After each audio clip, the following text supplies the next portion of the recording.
ngiyayikhetha inkosi enhlakithi emhleni kaManazaretha. Bantwana bakaNkulunkulu siyabonga ithuba abasipha lona obaba ukuba sisume sifakaze ngesakuzwayo nesakubona ngoshebo uNkulunkulu. Amen.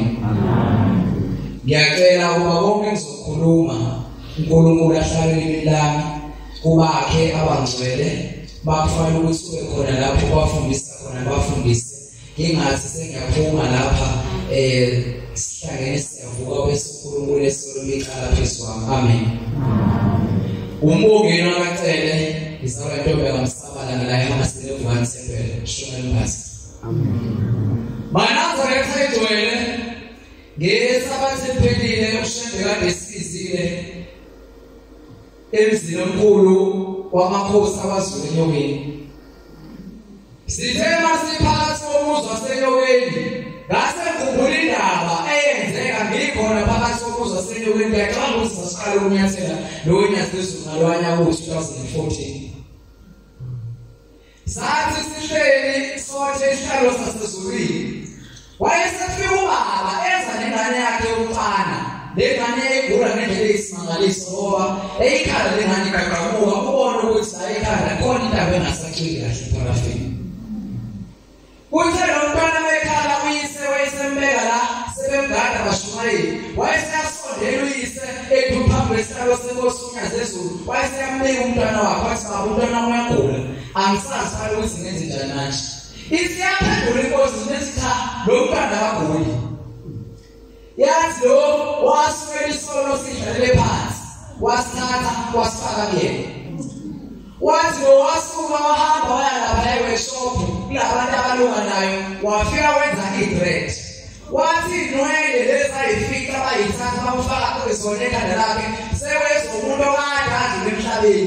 Wathi uthe uma efika lapha thina boshebe umuntu adlule emhlabeni thina boshebe sasesafika sabuza inwele sabathi yabona bengaqamuka umnikazi wendlela uzofuna inwele zakhe. Ikupho kuhle usheba sila ngawo thina esikwenzayo. Ngoba njengoba sikhona sizingane zamaNazaretha fanele ukuthi silalele iyala abasiyala ngazo baba ukuthi uma uyingane ihamba kanje uma ingane ihamba kanje ngoba uzofica isikhathi sokuthi fanele ukuthi ubusuku wasekhaya abantu abantazana abasebengasakaleli bawela kanje abantu ngoba wena wahluleka ukulalela indaba yokugcina. Manazaretha njengoba nje silapha nje sisebenzele uNyaza inkosi.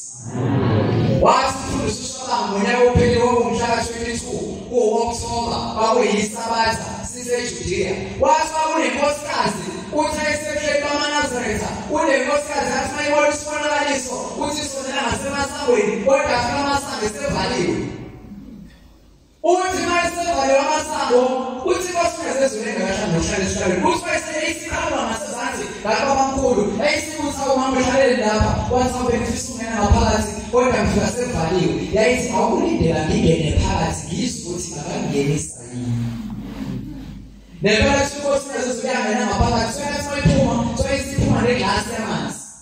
Yathi mama uyabona ukuthi nje wathi yebo ngiyabona. Wathi nje wathi glasi wathi ngani phakathi wathi namanzi wathi abona amanzi alaphakathi wathi umjuluko wakho wayebaphuma ngaphakathi ngoba ngeke uzungena wona umjuluko emshadweni.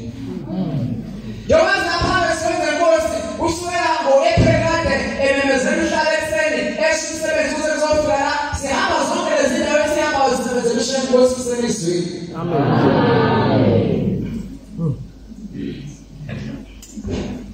Hambi Sani